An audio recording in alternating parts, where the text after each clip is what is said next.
Hi, I'm Debbie Keys, and I'm here with Pam Krieger from Christian Life Resources from Saginaw, Michigan. They are one of our partner agencies, and we are celebrating the fact that Pam is picking up our 750,000th diaper, 750,000 since we started in 2010.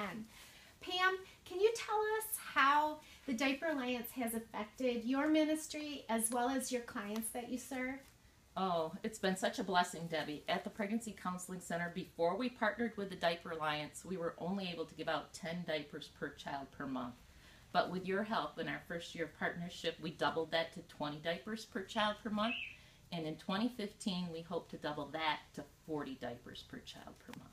That is awesome, Pam. And if you do the math, each child really needs, for a healthy change, they need 6 to 8 diapers per day.